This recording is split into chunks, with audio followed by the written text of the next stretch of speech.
You. All right.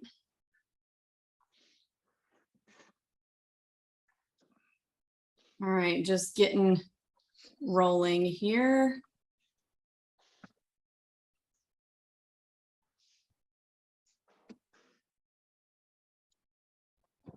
All right, here we go. Being live streamed.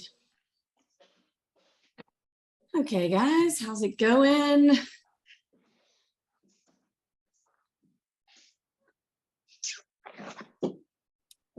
Waiting on this live stream to go. All right.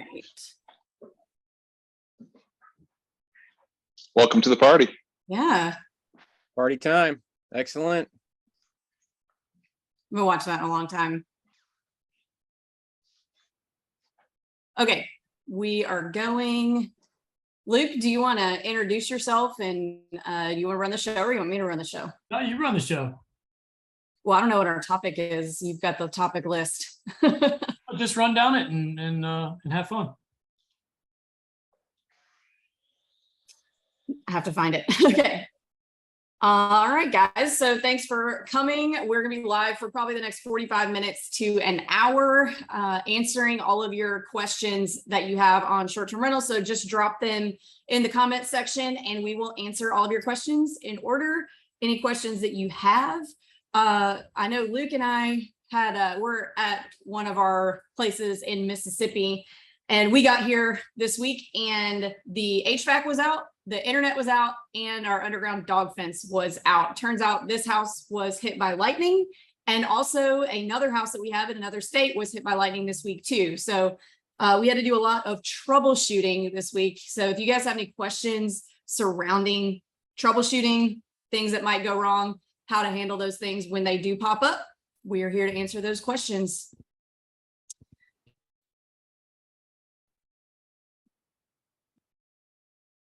Let's see, waiting on some questions. Go ahead, Luke. Yeah, so I mean, here's what we did.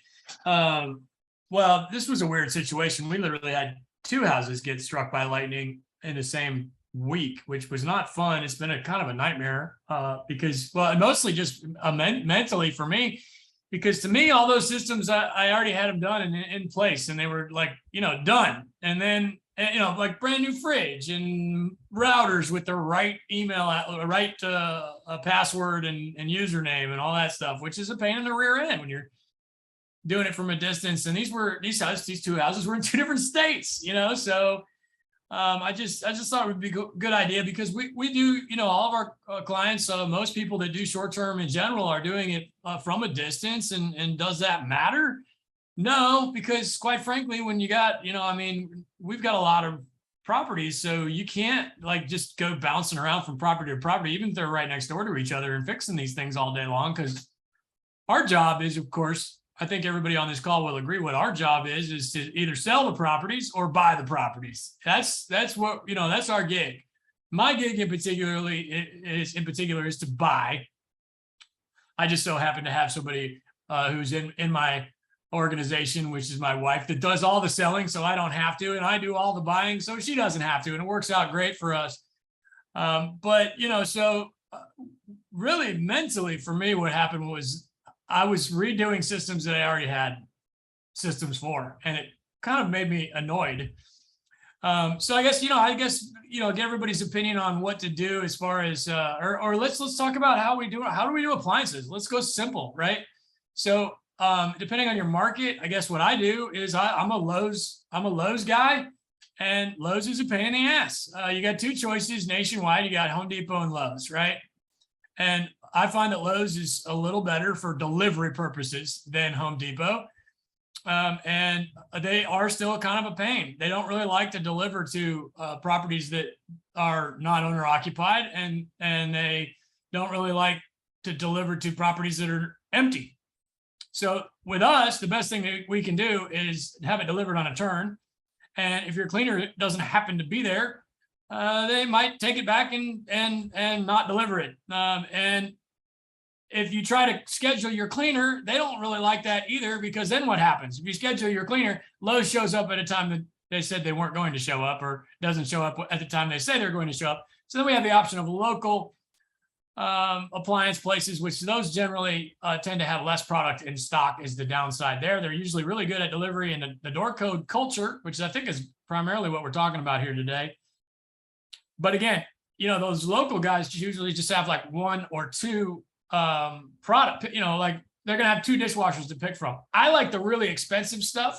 I have nicer stuff in my rentals than I do in my own home in most cases.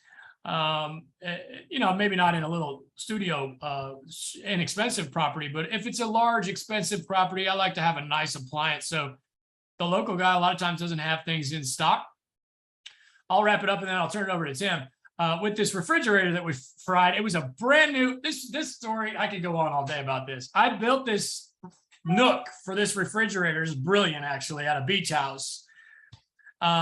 Because I used to drink a lot of beer. I don't anymore that we have kids, but you go beer and beach, they go together. And this house, you open the door and the beach is like, 75 feet yards right in front of your face. Big difference there, but half a football field in front of your face.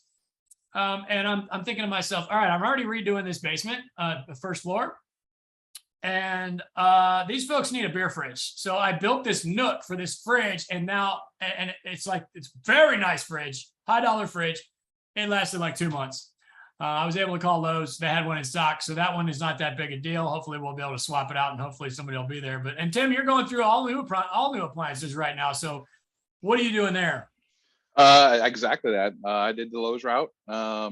Basically got on and picked everything out and, bought it all as a package and they delivered them all in one day. I did happen to be here for this one. But in the past we have had appliances delivered and, the pain in the butt, like you talked about is, they'll tell you they're going to be there between 6 a.m. and 11 p.m., so, it's about impossible, but we've hired handymen. We've actually hired handyman's kids, to sit around and wait for appliances to show up just to be there. It's 16-year-olds pretty happy to get $100 to sit there and wait for delivery. So we've done that route before. It's all about just building your network, building your team, if you will, boots on the ground. And same thing for you talked about the internet stuff. Having somebody on your team that is tech savvy enough to be able to change passwords, in the event that you have to change your internet or something around. That's extremely helpful, because all your door locks and stuff, you got to do those in person. So having somebody that can you can trust to log into your systems, you just give them a separate password and let them log in and you can change all your codes and stuff. So that's the way we do all that stuff. And what did you go high end with this? Because you were just texting me that fridge, and I was jealous. I'd actually never. Yeah, really we got the new high end Samsung. It's really cool. It's the French door style, which has been around for a long time. But they came out with a new one that's super sleek looking. It's got no handles on the outside and no ice maker on the outside. So it's just a block of stainless steel, which I think looks awesome. So yeah, we went high end, and we like to do that as much as we can, especially in all the nicer places, And this place we're actually putting 2 fridges, similar to what you did. We got this place is a 2-story, and we're actually putting a big fridge upstairs. We're doing like a separate kitchenette and fridge area right outside. We got a massive kids room going in up there and a theater and stuff. So we're actually putting a food court in. We're calling it the food court, and so we're doing a fridge, and we actually got like booths out of like an old diner that are really cool, and that's all going in our food court. So it's got up and down fridges and all that. So it's cool. Rehab sounds. That was a circular saw? Yes, that was the chop saw going off. So all right. We're putting trim in. That was a minor saw. I was off by half a saw. Yeah. I actually have 2 properties that have 2 fridges, and I'll be honest, none of my guests have ever said anything about them. But I know that when I go to these houses, I appreciate it, even though it's juice boxes now instead of beer. But I still do appreciate it. Anybody else on appliances? We have a question. Oh, go ahead. I was gonna say I go to Lowe's stuff for the most part. I'm the guy that just hires a contractor to do most of his rehabs at this point. I'm not DIY stuff that like Tim is. So I hire somebody to do all this. So most of my rehabs, my contractors have taken care of all the new appliances, but they do all come from Lowe's. And I haven't had any big problems yet. If you've got a contractor, they're going to make arrangements for the delivery, so I don't have to. So I do the who not how concept on that is I get someone else to take care of it. Now I do have the benefit because most of my properties are in the Smokies, and even though I split time, so I have some time is local there. So she is my local boots on the ground, if you will. I can send her to go wait for somebody or to meet somebody. I'm under contract on a house right now, and she's meeting, a foundation guy out there tomorrow and an engineer and different people. So that have somebody local that you can use. But again, your handyman, your cleaner, there's people out there that, that you can hire out to do that kind of stuff, even if it is something that simple. Things like, Task Rabbit or some of these other things, you can hire somebody to go sit at a place and wait for somebody. Just do a little bit of research, try to get a referral if you can on them. Just a note, I just thought of Derek being down at the beach. We have stuff down in Alabama that we are not local to, and we've had really good luck with hitting up our HOA people for resources for people to hire to land things like appliances and stuff. So just another avenue to go asking people is hit up your HOA, because somebody in the building's done this before, or complex or whatever. And a lot of times an HOA will have its own Facebook group. So join that, because somebody in there recently did whatever job you're trying to do, and they already went through the pain in the rear end. Now, Tim brought up, I think it was cameras. We'll slide into that subject even if you didn't bring it up. But I actually am finding now, regardless of cameras, with the technology that everybody uses in short-term industry, there are people popping up, especially in these vacation markets, that this is their gig. Host helper type people, and they know how to log into your Schleg app and your Ring app and your thermostat app and hook everything. I just went through this because I recently switched my Wi-Fi username and password on all my properties, and I'll tell you why here in a second. But I was dreading it because I've got 8 of these things, and they're in 2 different states and different areas within those states, etc. So I just, I was able to find a dude who this is his job, is to go change Wi-Fi passwords on technology devices in the houses. And it's really refreshing to see those guys starting to pop up here and there. So be on the lookout for those guys on the on Facebook, on local Facebook groups, because we're creating jobs. It's what we're doing. We should be very happy about that, because it used to have to all run through a third-party property manager, and now with the power of Airbnb, of course, and Verbo, which has been around for a long time, we're creating jobs with these guys that can do this for a living now, and it's really cool. Which I do want to bring up now, the subject of Wi-Fi usernames and passwords. I recently became hip to the idea that people have been passing around of changing the Wi-Fi password to 5-star review, which I think is absolutely brilliant. I do have some mixed feelings on it. Before we get to that, I do want to mention Wi-Fi username. I stole this idea from a close friend of mine recently because I was getting ready to switch these passwords, and he said, well, why don't you just make the same username at all of your houses? And that way, like if I need to take a Roku from one house to the other, the password's already there. If I need to take a Ring camera to one house, it'll already automatically come online. I just changed the name of it on my app, and pretty brilliant if you're using the same username and password for all of your Wi-Fi. This I really, really like. Now, the 5-star review password thing, I do have mixed feelings because it is a bit tacky. It's kind of cheesy, and it's, I feel I'm kind of like begging a little too much, or like being too obvious that what my goal is here. But have you guys dabbled in this, anybody, or do you think it's a good idea? I elected not to. It was popular. It came up, and I thought about it, and I agree with you. I felt it was too cheesy, and maybe not. Maybe we're overthinking it. Maybe that's exactly what people need. But I haven't gotten my brain past it yet enough to do it. So I'm sticking. I do something similar on the usernames. I have 5 cabins all in one cluster. All have the same network name. My other cabins, my network name is the name of the cabin. So I keep it simple enough that way. So it shouldn't be that hard to keep track of, at least for me, and it's in all our check-in messages. But it's not a bad idea. We've toyed with the idea of using the same network name for all of them, because we do the 5 cabins we bought came with a website. It's a pretty crappy, landing page website basically, but it was called Mountain Mist Cabins. So now all of my stuff there is and I've linked all my sites to it. So I could just as easily call it Mountain Mist Cabins. And that may feel kind of goofy when they're going to my Texas property and the user ID is Mountain Mist Cabins, but at the beach. But you know, you get creative. One thing to Brings in look more. out for there is that if you have 5 modems or routers, all with the same username and password, your devices are going to bounce from Yeah. modem to modem, and then sometimes you're going to lose the signal because it's trying to connect to one that's further away than the one. Yeah. The one that's And I don't know close. if any of them, are close enough to do that, but it is, Okay. and that's why I've kept the user ID is the same, but the passwords or maybe it's the password is the same. The user ID right now, the user ID is different on each one. The password's all this.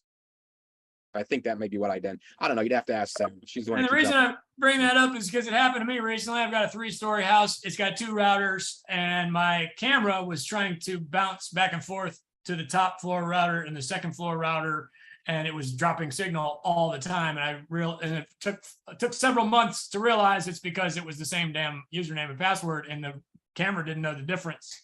So that could run. And so now I've changed that to generic username upstairs and generic username. So it's separate usernames, both with the same password. Anybody else? January, what do you do with your condos, etc.?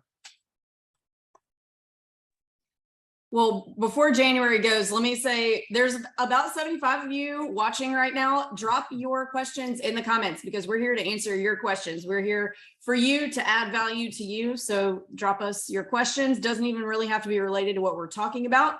And we'll get them answered for you. Sorry, Jane. Yeah, Jen, she was muted. Oh no. There you go. No, There you are. Yeah. It was about the passwords and the username. Is that the question? yes, ma'am. Yeah, I have one password and username to rule them all, and it's just welcome to PC. And then that's the password, welcome to PC, because that's where all my rentals are, Panama City. Boring. That's it.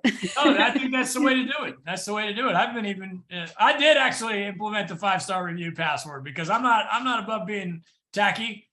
And I figure I'm begging them for it in my messaging anyway. And I even changed the Wi-Fi password at our personal home to 5-star review because I don't want to have to remember, Yeah, Avery, you're sitting in it right now. Oh, okay. This one. But I was like, should I put, why bother with remembering all these passwords? All right, we're getting some questions. First one, unrelated, but good question. For cabin markets, what do you typically see for holiday bookings and minimum night stay? Good question. I think we're going to cover this next Wednesday. We're going to do a fall freshen up and talk about calendars and what we should do for November and December. I think next Wednesday that's going to be our topic of conversation, and I look forward to it because we're seeing a lot of Halloween stuff out there, and I'm getting excited for fall. But for me, you're already too late to be focused on September. That's just me. If Julie was here, she'd be roasting me on saying that. I think we need to be focused on the first 3 weeks of November and December in the cabin markets because they're difficult to book, and keeping our Thanksgiving and our Christmas very high with a 4, 5, maybe 6, even 7 night minimum. Because you slide right into fall and we've been spoiled with the summertime bookings, and now that's it's pretty much behind us, and it's easy to forget that we now have to start paying attention a little bit for a month or two on our price labs. Anybody else? Well, I think I agree with you, but I'll also disagree in that I'm not forgetting about September because if I still need bookings in September, I'm still working on it. I'm not going to just be like, oh, well, I didn't get any. Screw it. So yeah, you got to be working all of it. I think a lot of that depends on the size of the property. Obviously, my 1 and 2 bedrooms, I'm not expecting a 6 or 7 day booking for the holidays. Normally I'm at 2 days on those smaller properties. So I'll take it up to 4, especially this far in advance. I want to get at least 4 check-ins or checkouts on the specific holiday because my cleaners don't want to go in there and clean a cabin on Thanksgiving or Christmas or New Year's or any of that kind of stuff. So I definitely do block the dates off that way. Other than that, on bigger property, my Texas property is a 5 bedroom. That one I'm going to do probably a 6 night minimum over Christmas and New Year's. Right now, I think I have it at 7 because it's far enough out, and I do taper it back too as it gets closer. If I don't have a booking Pricing wise, I let Price Labs kind of dictate the holiday aspect of it. I have my base price and I just kind of watch what it's doing and, you know, try to keep track of the fact that it doesn't drop too low at any point. And I might bump it up, and I do have it Price Labs more than 90 days out. I have like a 200% increase over what they recommend. So I'm keeping it priced high as it gets further out, and then I'll let that drop off a little bit as it gets closer. Cool. Okay. Question number 2. I just lost it because we were making fun of Tim in the chat. Okay. Scott Morris, I'm looking to do a fairly big renovation, adding another bed and bath in my cabin in Sevierville. What time of year would you say is the best time to schedule something like that? That's a easy answer for me. Be planning it now for January 2nd or 3rd, whatever the Monday is after the holiday, whatever that is. Get your start getting stuff ordered right now. You want to be in there as beginning of January as quick as possible, because I don't know how long of a project you think it's going to be, but it's going to be at least 50% longer. So just be prepared for that. If you think it's going to be done in a month, it's going to be weeks. If you think it's going to take 2 months, it's going to take 3.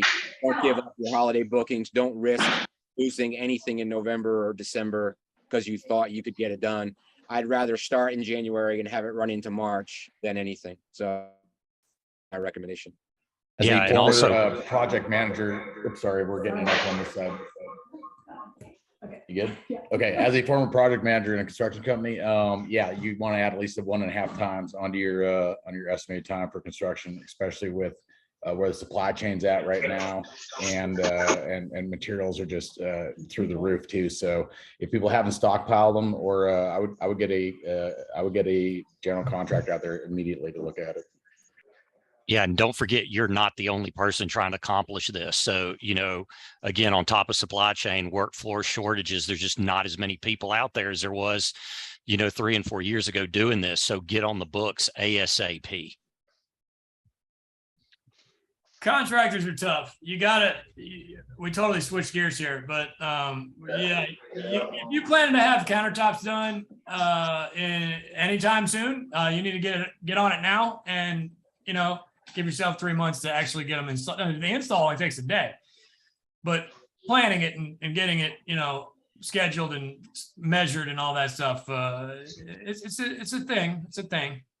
Countertops here are 8 weeks right now, from start to finish. So for granite. Who are you using? Windows are 5 months out. Yeah, Windows. Yeah. Yeah. Yeah. Order your windows now.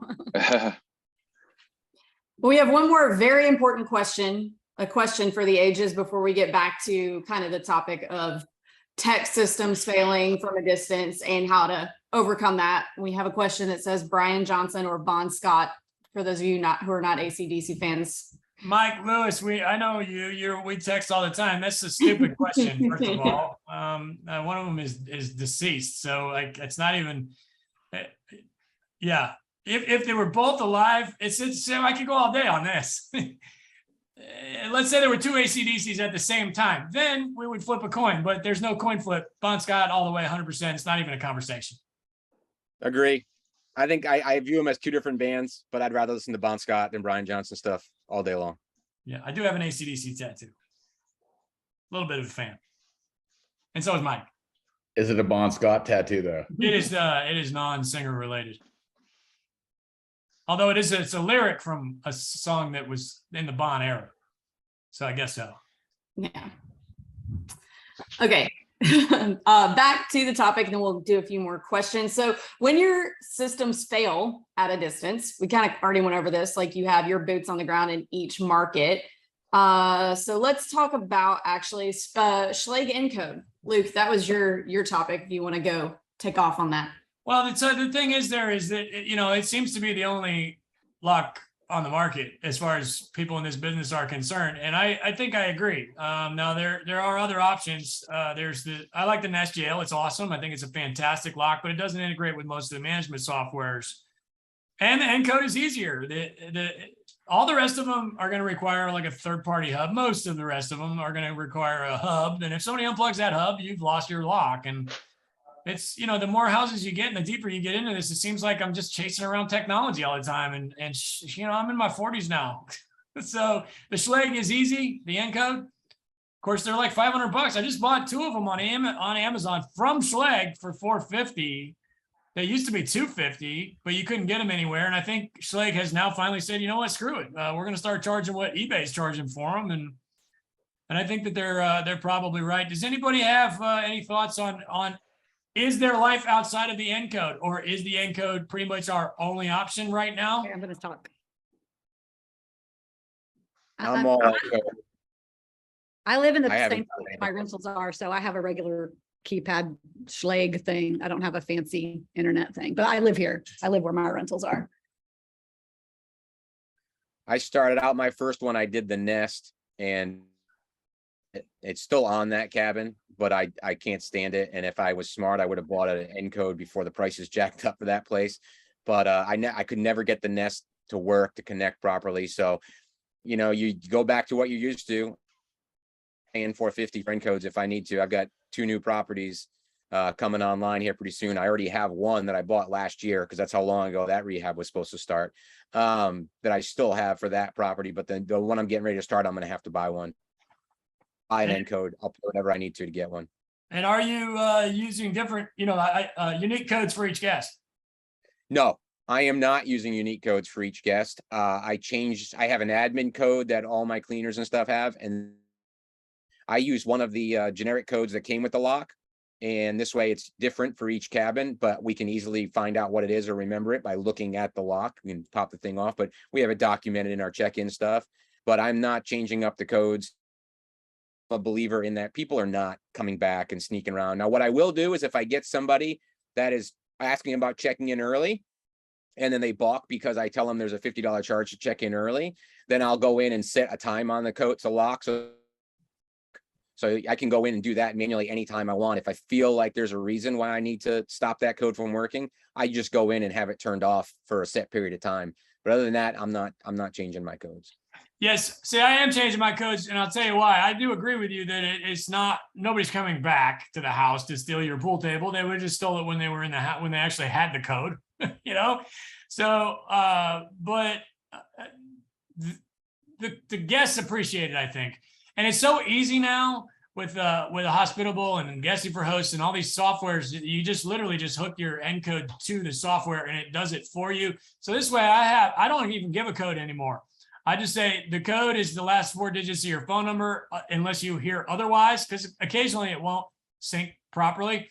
And so what we do is we check on a daily or weekly basis to make sure that what'll happen is it'll send an automatic message. And if the automatic message is from Schlage, if it doesn't match the last 4 of their reservation, which is right above, I can see it all on one page, then I know that it didn't sync right. So then we'll go ahead and use like a generic code, which is always in there as well. And then the cleaner has their own code. So that way, if something weird happens, I know it was the cleaner, that kind of thing. And I am enjoying it. And mostly because I do feel it helps me management wise. I feel that the guests appreciate, it's less shit for them to, pardon my language, for them to have to remember.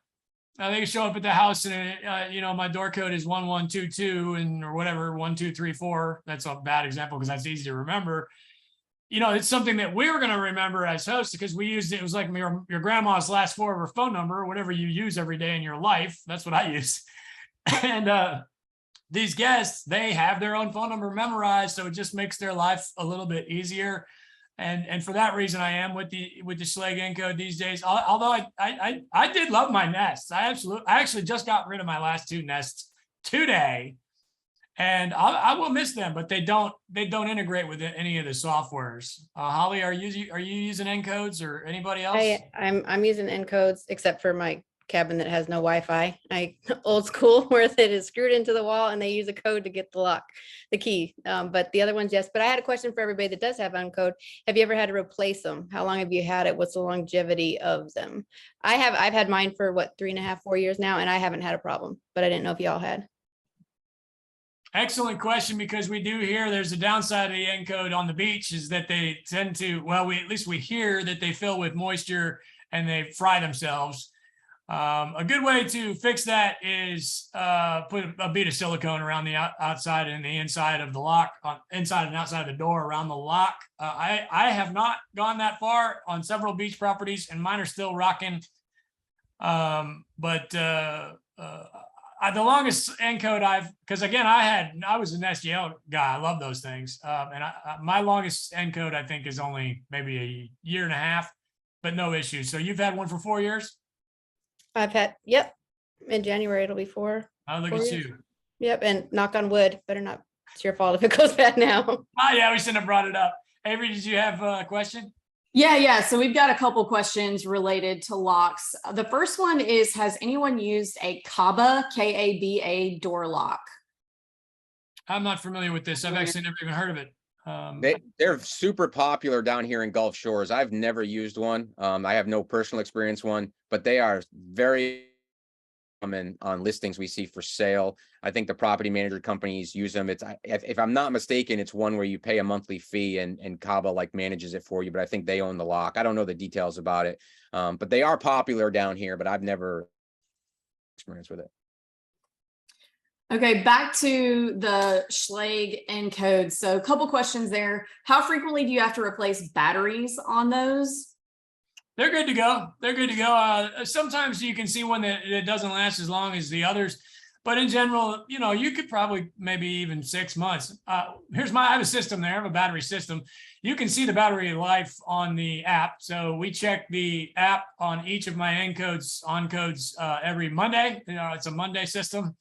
And anything below 60%, the message to this housekeeper gets sent to please change our batteries on the locks. Very easy process. You just pull up the piece of plastic, put the batteries in, put it back in. Super easy. And I make a video. I've made a video and I send it to all my cleaners so they're aware. And I send them. I make it as easy as possible. I send them the video, show them how to do it. I send them the batteries. You know, it takes 2 seconds.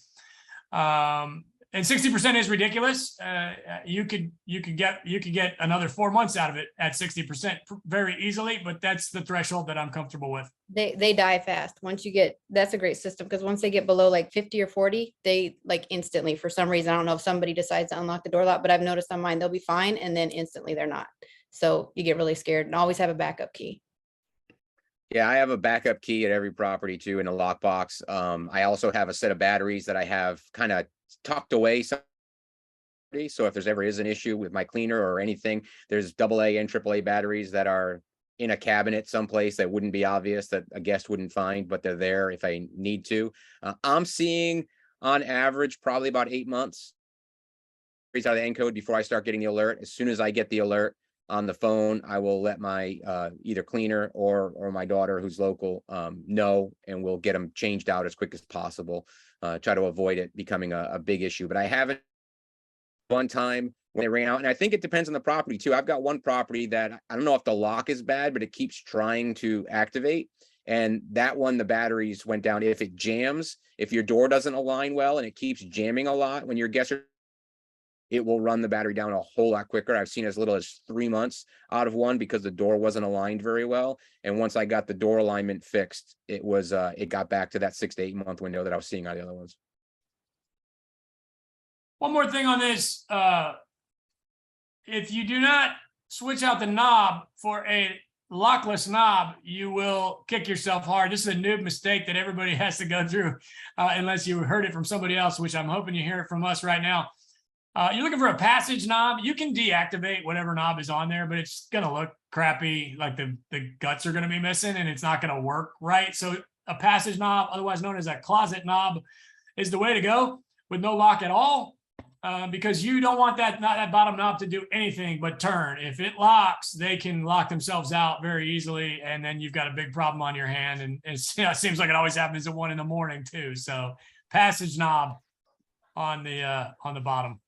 I'm actually going to passage knobs on all the interior doors too. I went through a string of all my interior doors. People were locking themselves out of rooms. I was having to send people over and unlock the bedroom.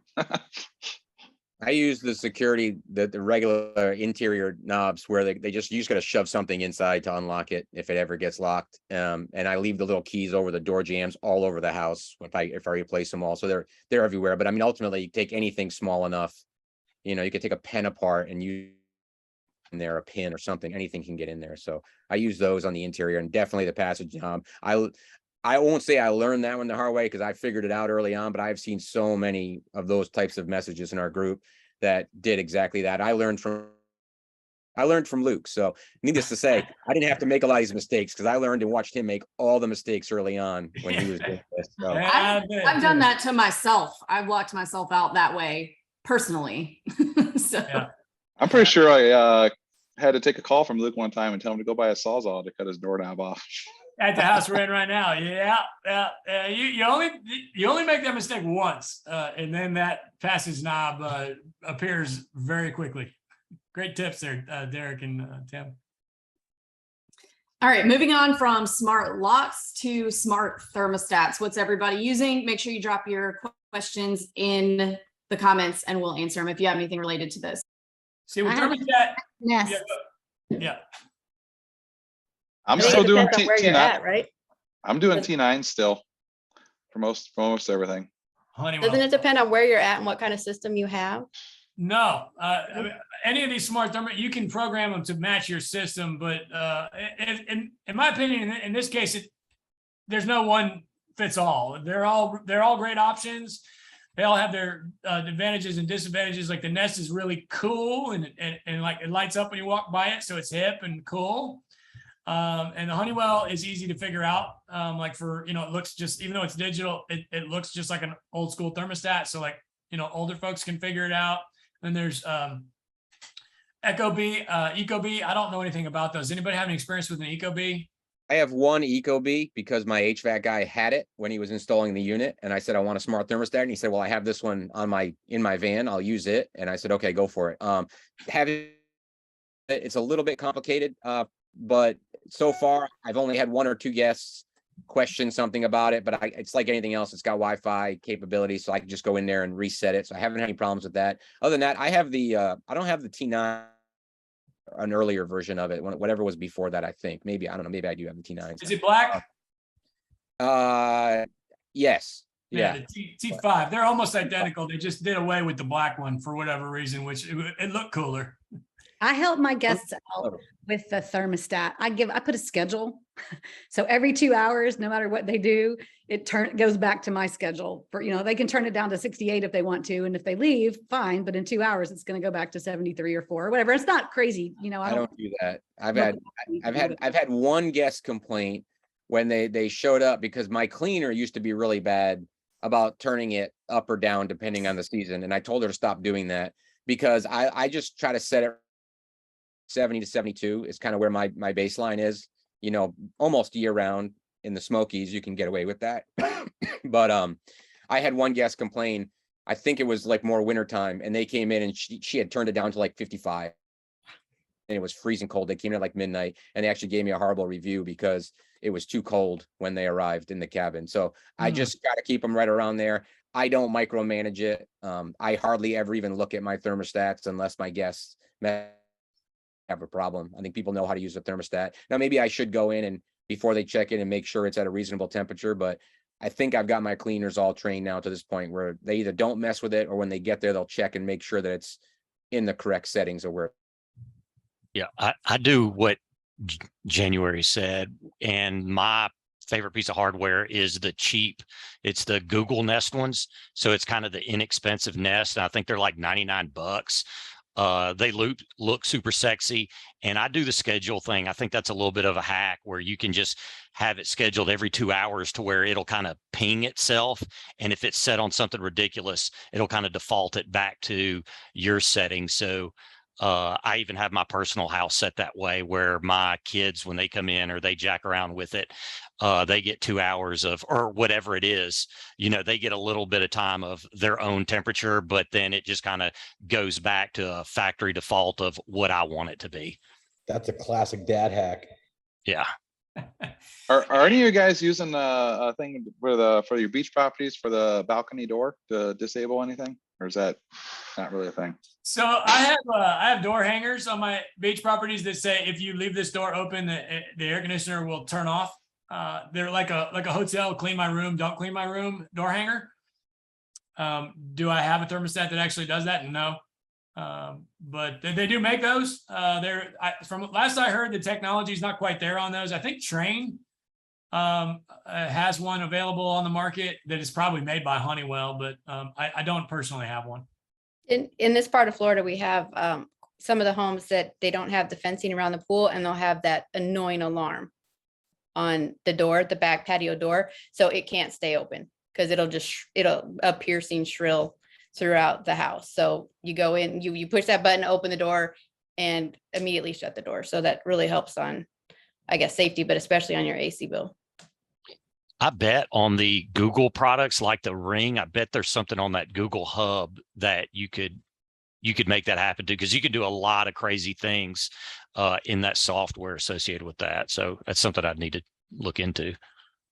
And you mentioned the 55-degree thing. Here's why. The general public doesn't realize that even if you put it on 55, it's still going to blow the same temperature. It's just going to keep blowing until it gets to 55, and it'll never get there. And then it will freeze up, and then it's going to die, and it's not going to even work for your vacation.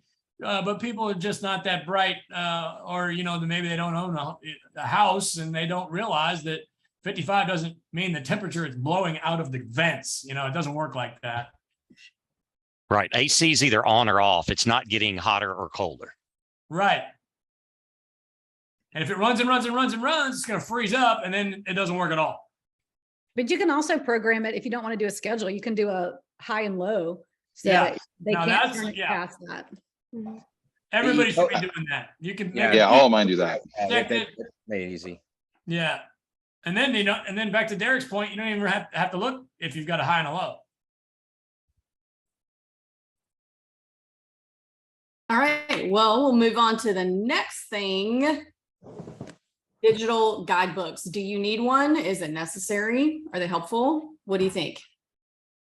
I I love them. love mine. I have one, and I just for Airbnb, but you can see it. You don't have to be Airbnb customer to go in and look to see your guidebook. I can send the link to my guidebook to any of my guests, regardless of where they've come from or what platform, or if they're friends or whatever. I'm a big fan.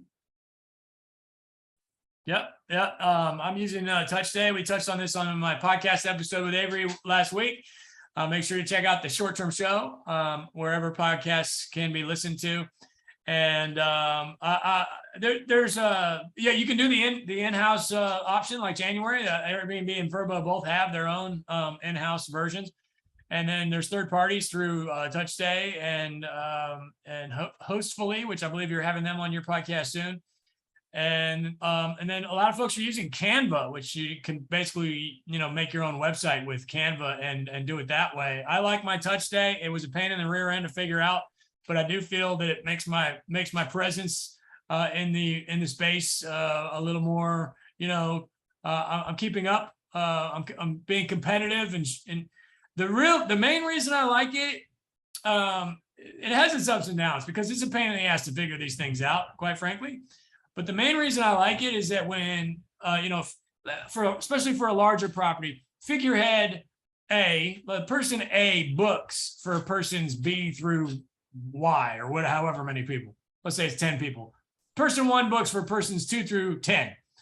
And 2 through 10 have no idea what this house looks like. Yeah, they send them the Airbnb link, but all they're going to do is look through like 3 pictures and that's it.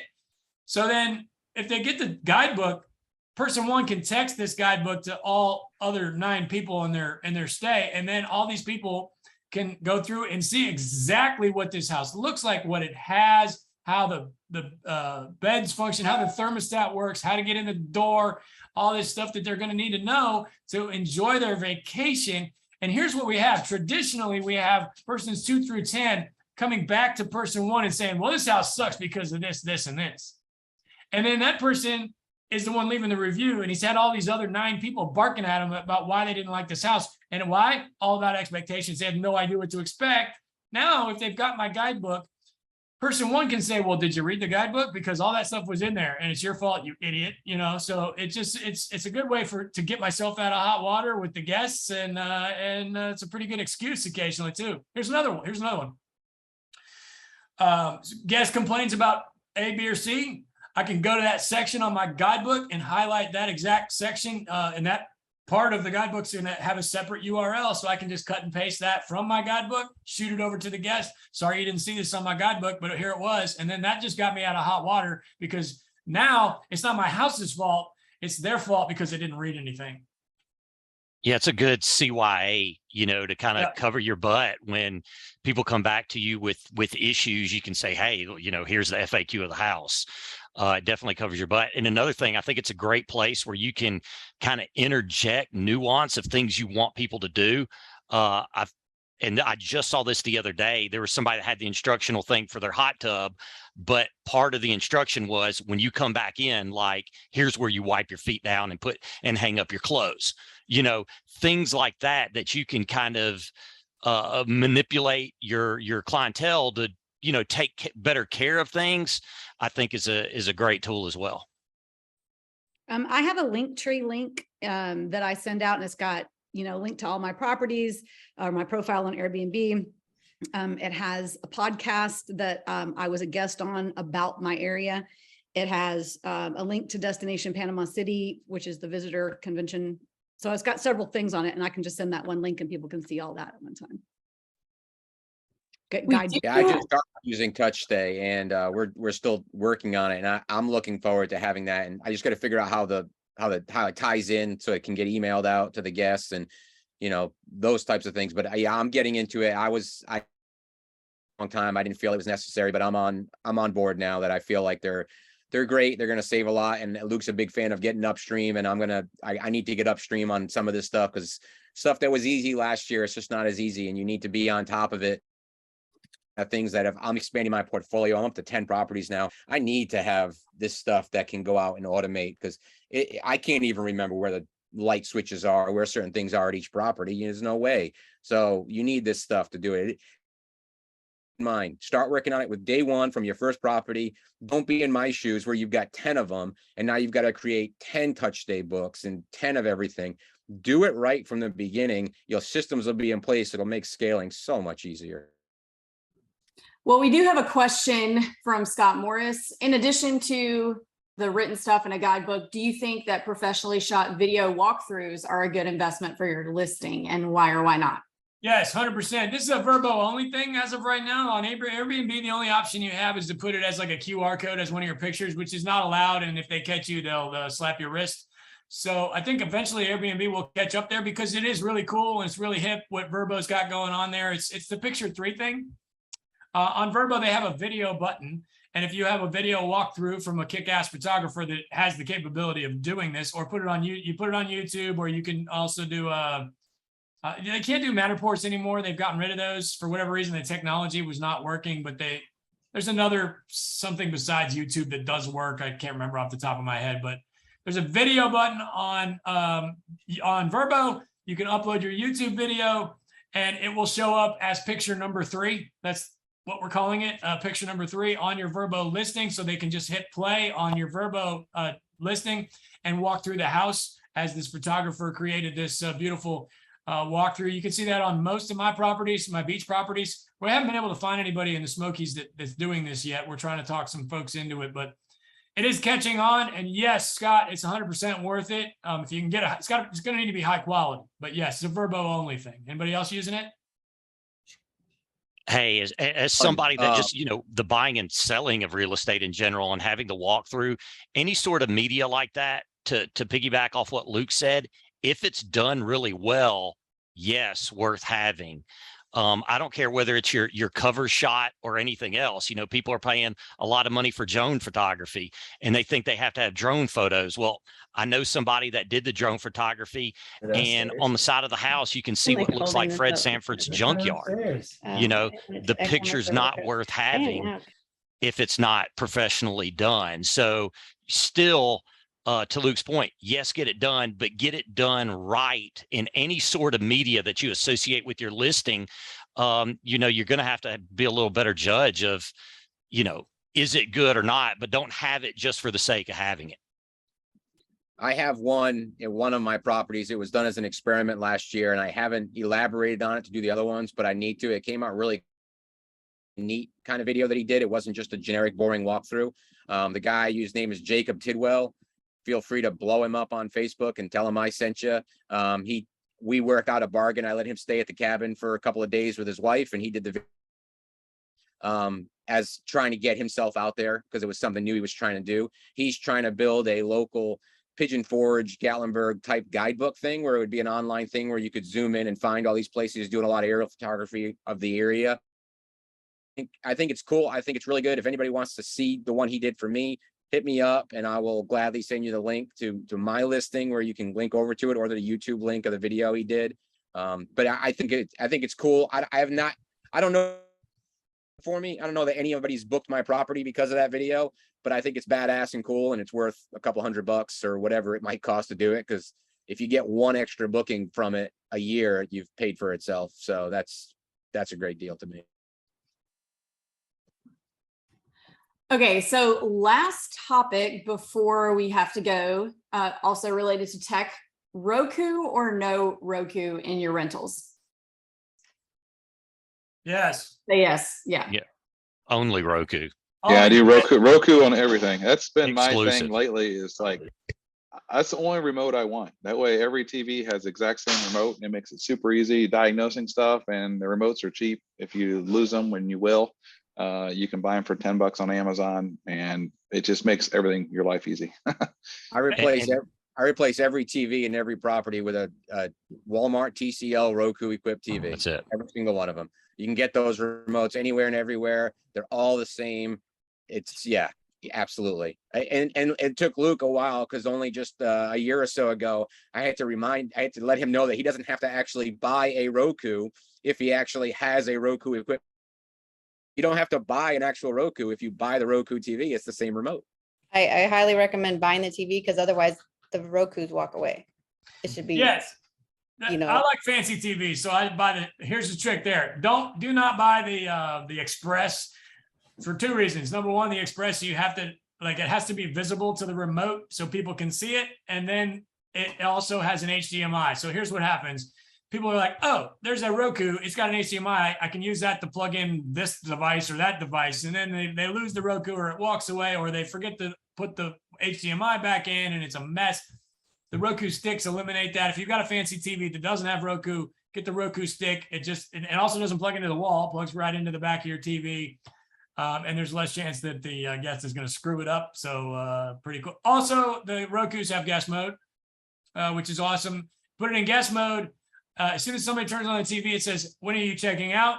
And they put in their date. And then on that date, the Roku signs out of every device, so that the next person doesn't have to see the creepy stuff that the previous person was watching on Netflix. Yeah, ride or die with TCL, like Derek was saying. Those TVs are cheap. You get them at Walmart, save your seat, especially if you have one outside. We have a lot of game day porches here. And sometimes those things will, the TCLs will last sometimes 6 years, sometimes 6 months, but Walmart's pretty good about returning those. And what everybody else is saying too is that, one less piece of hardware that you have to manage is worth its weight. And they're super cheap TVs too. And now I think you can get like a 60-inch TV for like $400.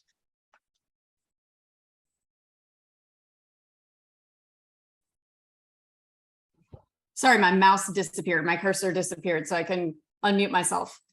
All right, so I don't think we have any more questions that we did miss one question when we were on the subject of the smart thermostat. Somebody asked what your bottom and top limits are on what you set your smart thermostats on. You want to hit that really quick? We've got a few more minutes.